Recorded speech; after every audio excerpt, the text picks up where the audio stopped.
Aaron Onembo, un prodige né pour briller. Il en étonne plus d'un par ses exploits au Real Madrid en équipe nationale belge. Il sort tout droit d'un championnat d'Europe exceptionnel en U16. Malheureusement, il chute en finale, mais il sort aussi d'un tournoi exceptionnel en U18, 2 ans à l'avance. Ce jeune garçon est très précoce. Il est ici en Belgique et il nous donne l'opportunité de l'interviewer. On va aussi faire un tour dans les catégories jeunes pour voir un peu ce que les autres joueurs pensent de Aaron Onembo. C'est un phénomène, c'est une pépite qui a l'avenir. Aaron Onembo a aussi un futur et il nous parlera de ça. Geno TV, toujours des matchs d'entraînement, des reportages. Aaron Onembo, c'est parti. Nous sommes sur l'un des plus grands prospects du basket belge, Aaron Onembo, destiné à marquer l'histoire. Depuis tout petit, Aaron n'est pas comme les autres. Il a ce quelque chose en plus. Ce temps d'avance que seuls les plus grands possèdent. À seulement 10 ans, il claque 50 points en demi-finale de Coupa EBB. Oui, 50 à 10 ans. Aaron suit les traces des talents comme Manu Lecomte, Edje Mitchell ou Toumani Camara, mais il écrit déjà sa propre légende. En 2022, à seulement 13 ans, il devient le premier prospect belge à signer avec le Real Madrid. Un choix fort, mûrement réfléchi, soutenu par un entourage solide connaisseur du basket. À Madrid, tout s'accélère. Nouveau style, nouvelle mentalité, nouvelle dimension. Aaron s'adapte, progresse, s'impose, remporte des titres. À 14 ans, il est déjà appelé avec l'équipe nationale belge U16, soit 2 ans d'avance sur sa catégorie. Un signe clair, il est né pour ça. Entre 2024 et 2025, Aaron continue d'enchaîner les exploits en accumulant les titres d'MVP, performance XXL et expérience internationale. À 16 ans seulement, il y a déjà 4 championnats d'Europe au compteur, une liste de récompenses personnelles impressionnante et un rêve toujours plus grand. 2024-2025, la saison qui change tout pour Aaron. Cette saison-ci, tout s'accélère pour le jeune prodige bruxellois. En mai dernier, il termine en beauté sa 3e saison au Real Madrid en décrochant le titre de championnat d'Espagne tout en étant meilleur scoreur, meilleur passeur, MVP du tournoi. Un triplé exceptionnel à seulement 16 ans. Mais contre toute attente, il décide de quitter le Real Madrid, la plus grande institution d'Europe. Tout le monde se pose la question, où va aller Aaron? La saison terminée au Real, pas de repos, pas de pause, à peine rentré de Belgique, Aaron rentre directement en mode Euro. Il enchaîne 2 championnats d'Europe en été. D'abord les U18, 2 ans au-dessus de sa génération. Il participe à un championnat dont le niveau est exceptionnel, mais c'est le plus jeune du tournoi et finit meilleur scoreur de son équipe avec 14 points de moyenne. Créateur de génie, shot létal, vision de jeu exceptionnelle. Une performance qui marque les esprits face à des joueurs bien plus âgés que lui. Mais ce n'est que le début. À la fin du championnat d'Europe U18, Aaron n'a seulement que 2 jours de repos. Et puis, c'est direction le championnat d'Europe U16 avec sa génération 2009. Objectif, remettre la Belgique en division A. Aaron est le leader incontesté. Avec 4 championnats internationaux dans les jambes, il guide ses coéquipiers avec calme et expérience. Tout au long du tournoi, Aaron aligne une stats assez folle. 21 points, 4,6 passes décisives de moyenne. Une masterclass. La Belgique joue bien, elle régale et atteint la finale, obtient la montée en division A, mais s'incline de justesse d'un seul petit point face à la Pologne. Aaron finit MVP du tournoi et fait partie du starting 5. À seulement 16 ans, Aaron marque les esprits, mais comprend encore une fois qu'il doit prendre une nouvelle route pour accomplir son rêve ultime. Aaron, pur produit bruxellois, fait bien plus que briller sur les parquets. Il inspire toute une génération. À travers ses exploits, il envoie un message fort à tous les jeunes bruxellois.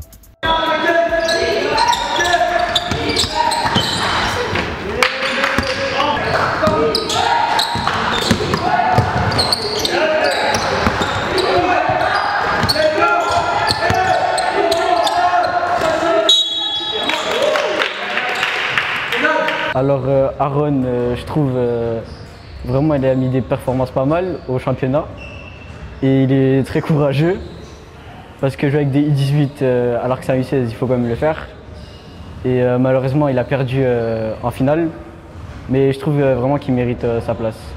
Moi quand je vois Aaron, il joue en U18 alors que c'est en 2009, bah, ça pousse à s'entraîner parce que si lui joue déjà en U18 pour la Belgique, ça veut dire que tout le monde peut le faire et bah, il est trop fort. En attaque, il reste quelques secondes, c'est lui qui prend la balle. C'est un leader quoi, et ça, je trouve que c'est vraiment fort. Pour moi, Aaron, franchement, c'est un exemple parce que malgré sa taille, il arrive à faire tout ce qu'il fait. Il est en présélection U18, présélection U16, Là, j'ai vu qu'il va partir aux États-Unis. Donc, ouais, franchement, c'est un exemple pour les 2009, etc. Et moi, il m'inspire parce que déjà, il a un shot de dingue. Et franchement, j'ai besoin d'améliorer ça. Et c'est une source d'inspiration pour moi. Aaron est une grande source d'inspiration, mais c'est aussi un jeune garçon avec beaucoup de valeurs et de principes. Et c'est la raison pour laquelle, quand il a un petit temps, il vient supporter son ancien club, le Royal 4, supporter son père Mike Onaimbo qui gère l'équipe de la R1. C'est aussi une occasion pour Aaron de retrouver ses amis qui font partie de l'équipe R1. Aaron est présent et disponible, on s'est donc permis de le prendre pendant 8 minutes et lui poser des questions par rapport à son championnat d'Europe et encore plus. Aaron, ça va ou quoi? On est là, tranquillement. Toi. Dis-moi un peu, franchement, humainement, physiquement, comment vas-tu? Mais ça va, tu connais, après 2 championnats d'Europe, on essaie toujours de se reposer. Et voilà, bah, tout va bien. Hein. Aaron, tu sais que la plupart des gens rêveraient de faire un championnat d'Europe. À ça, t'en as déjà fait 4. Comment tu peux un peu expliquer le truc qui est précoce chez toi et comment tu vis un peu cette chose? Écoute, moi je le vis bien personnellement parce que grâce à Dieu j'ai l'opportunité de faire 2 championnats d'Europe cet été. Voilà, c'est des expériences qu'il y a des gens qui rêvent et qui ont pour objectif de faire. Et moi d'en faire 2 en un été, ben c'est toujours quelque chose de bien. Et ouais, voilà. Aaron, j'ai envie de dire un peu, t'as une expérience comme avec les U18, qui s'est malheureusement mal passé, descente en division B. Mais explique-moi un peu ce processus, un peu le fait de avoir fait meilleur scoreur en U18 et revenir directement faire l'expérience avec les U16. Dis-moi un peu comment le statut a changé de U18 à U16 en acte de 2 jours de repos. Écoute, on va dire que j'ai travaillé pour ça. À partir d'un moment dans la saison, je savais que j'allais entamer 2 championnats d'Europe. Ça veut dire que j'étais un peu plus concentré sur mes étirements, sur mon corps, sur ma mobilité, sur le cardio, sur mon mental surtout parce que je savais que ça allait pas être facile de tout enchaîner. Mais ouais, moi, peu importe où je vais aller, j'aurai toujours pour objectif de tout casser et tout donner. Ça veut dire, ouais, j'ai pas forcément réfléchi à que ça allait être dur, je sais pas. Aaron, on va directement parler déjà la mission qui était accomplie. U16, ils vont en division A, c'était la mission A. Mais je sais que tu voulais ramener le titre. Explique-moi la finale. Explique-moi un peu le détail. Tu perds il y a une faute que tu perds vers la fin. On est à 2 secondes du titre. Et à un moment donné, on a un dernier chute. Explique-moi ce qui se passe dans ta tête un peu. Qu'est-ce qui se passe en un laps de temps? Explique-moi un peu cette situation-là. Bah écoute, déjà pour commencer, moi j'aimerais dire que t'as vu beaucoup de gens pensaient que le plan A c'était rester d'aller en division A, mais pour moi le plan A c'était de gagner, t'as vu. Moi je voyais directement la victoire, je voyais pas, pour moi c'était quelque chose de normal de monter en division A. Et après pour parler de la finale, ça a été un beau match, un match qui a pas été facile pour tout le monde, surtout pour ma part, avec un box and one sur moi, des trappes, des choses, beaucoup de fautes. Écoute, j'ai essayé de me débrouiller comme je pouvais, de trouver toutes les solutions que je pouvais. Après, ouais, en faisant cette faute, comment dire que on a eu un shot, on a eu un robot qui a été long. Après avoir réalisé plusieurs fois l'action, il y avait juste moi qui était au milieu de terrain, un type qui courait avec le ballon et il y avait juste un défenseur derrière moi, il y en avait 3. Ouais. Ça veut dire pour moi, la meilleure option, c'était d'essayer peut-être de faire une faute. Et après, pour pas mentir, l'action a été très vite. Ouais. Elle a été très vite et pour moi, le laisser passer, c'était donner 2 points au buzzer et pas avoir un shot juste après. Ça veut dire que je me suis dit que malgré même s'il mettait les 2 lancers francs, on avait toujours une chance pour marquer après. Après le shot, ouais, le play, il a pas été compliqué parce que c'était un play pour moi, mais ouais, l'autre équipe savait que c'était moi qui devais shooter. Et ouais, j'étais complètement en déséquilibre, tout ça. Mais bon, voilà, pour moi, j'ai toujours une grande partie de ma faute, vu qu'on est perdu. Après, même avec du recul, tout ça, je me dis que ça doit être la faute de l'équipe, de plusieurs détails, tout ça. Mais moi, en tant que joueur, en tant que moi, je prends une grande partie de cette faute sur moi. Surtout sur le tir, tout ça. Pour moi, il y avait une possibilité de le marquer, tout ça. Même si beaucoup de gens me disent que c'est pas de ma faute, que c'était un tir compliqué. Pour moi, j'ai travaillé pour ce genre de tir et ouais, pour moi, c'est les tirs que je devais marquer, ouais. Aaron, en un mot, si tu peux décrire la génération 2009, en un mot. Processus, on a un long procès à faire, on est une belle génération, on peut aller vraiment chercher les titres. Déjà là, on était à 2 doigts d'un titre. Un titre Ouais. que normalement on devait avoir et ramener à la maison. Ça aurait été beau, imagine, vous êtes en A, vous finissez 6e, Coupe du Monde. C'est ça. Ça, bien sûr. Aaron, on va conclure un peu avec le dernier mot. On a appris que tu vas quitter... déjà, tu vas quitter le Real Madrid. C'est quand même quelque chose de fou. Quel humain normal quitte le Real Madrid, le plus grand club d'Europe? Mais maintenant, explique-nous un peu pourquoi tu quittes et où tu vas aller. Bien sûr, quand j'ai annoncé à peu près à mes proches, à tout le monde que je voulais quitter le Real, ils étaient un peu plus surpris. Parce que, bien évidemment, les gens ne pensent pas à quitter le Real Madrid, ouais. bien sûr. Personne ne pense à quitter le Real Madrid, mais moi, on va dire, j'ai une autre vision pour mon futur. J'ai une vision pour me développer physiquement, pour me développer, voilà, vraiment pour le processus de ma carrière. J'ai vu que je pensais que ça allait être mieux là-bas, pour directement être dans le bain, pour le college, et après pour la draft, bien sûr. Ça, c'est plus loin, mais je pensais que ça allait être mieux pour moi et on verra bien comment ça va se passer, mais ouais, voilà. Aaron, là, actuellement, tu as 16 ans. Tu fais tout pour être à la draft. On voit bien que maintenant, après Toumani, qu'on a que à 2 ans, on avait parlé de Toumani, là, on voit qu'il y a Edja qui va. On voit qu'il y a plein de Belges qui vont aux États-Unis.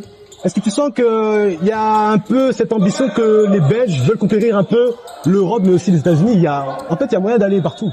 Bien sûr, moi j'ai toujours eu le sentiment que la Belgique était sous-estimée, que les gens ne nous prenaient pas au sérieux, tout ça. Ça veut dire que ça fait plaisir de voir qu'il y a des gens qui s'investissent, qu'il y a des gens qui essayent de réussir et de devenir la meilleure version d'eux-mêmes. Ça fait vraiment plaisir parce que ouais, je sens vraiment des fois je sens vraiment jusqu'à un manque de respect envers la Belgique et j'aime vraiment pas ça. Ok, Aaron, on va conclure sur ça. Voilà, on a fait un petit temps ici, on va voir un peu comment ça se passe avec ton père. Là, t'es de retour pour un peu quelques derniers jours. Bien sûr. Et quand tu reviens ici voir tes amis, Adam, tout ça, Youssef n'est pas là, ça te procure quoi? Parce que aussi à tes parents, et on sait que tu vas pas rester longtemps parce que depuis que tu es au Real, tu viens un peu détaché d'eux. Ça te fait quand même avec un petit temps d'être là dans ton ancien club aussi? Bien sûr, ça me fait vraiment toujours plaisir de voir des amis qui n'ont même pas joué dans ce club, dans le club là où j'ai grandi, voir qu'ils ont rejoint l'équipe là où mon père coach, ça me fait vraiment plaisir de voir qu'on est tous réunis. T'as vu, je suis à un match, il y a ma mère, il y a mon père qui coach, il y a des amis à moi dans l'équipe, voilà, le club c'est vraiment le club là où j'ai grandi et ouais, voir mon père tout donner, avoir beaucoup de passion, avec des amis à moi dans l'équipe, ça me fait vraiment plaisir. Ok, Aaron, un dernier mot aussi, parce que la communauté te suit. Quand tu reçois des éloges, quand tu reçois beaucoup de mots positifs, il est trop fort. Mais aussi des mots négatifs, souvent, il fait pas trop de passes. Et toi, tu prends ça comment? Que ce soit positif ou négativement. Toi, comment tu prends ça? Parce que t'as quand même 16 ans et les émotions, souvent, ça se gère pas. Mais on voit que t'es bien mature. Mais comment tu le prends? C'est parce que, voilà, c'est pas facile aussi souvent. Écoute, pour généraliser les choses, on va commencer par le négatif. Moi, quand je vois des commentaires ou des choses négatives, parce que même s'il y a des gens qui ne pensent pas, je vois quand même tout. Je suis les réseaux de ça et je vois tout ce qu'ils disent sur moi. Écoute, moi je le prends pas personnellement parce que en vérité, peu importe ce que j'ai compris ça au fur et à mesure de ma carrière, même si je suis encore à nulle part, j'ai compris que peu importe ce que je vais faire, ils vont toujours dire quelque chose. Il y aura toujours un mot à dire, t'as vu? Et du coup, moi je le prends pas personnellement. Après, ouais. Pour certaines personnes, ça peut être compliqué de recevoir des critiques, mais pour moi, en tout cas, moi, je calcule pas trop les critiques. Et pour les bons messages que je reçois, malgré si des fois, je réponds un peu tardivement, tout ça, machin, vraiment, ça me fait vraiment plaisir. Parce que je sens vraiment le soutien. Souvent, il y a des gens qui me disent, ouais, ça me fait plaisir. J'ai reçu un message qui m'a fait vraiment plaisir. C'était d'une femme, je pense, qui m'a dit, ouais, ce soir-là, j'ai été fier d'être belge. Quand j'ai été élu MVP, ça m'a vraiment touché.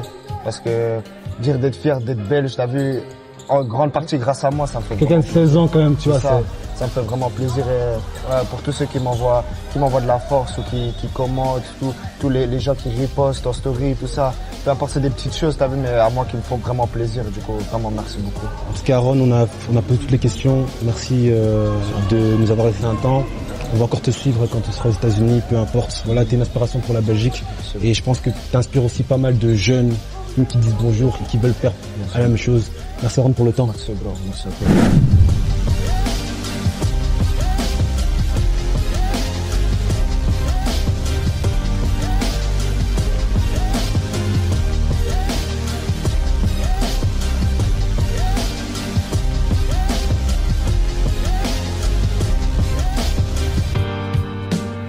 Et Et voilà les gars, c'est la fin de cette vidéo. Petite interview comme on vous a prévenu.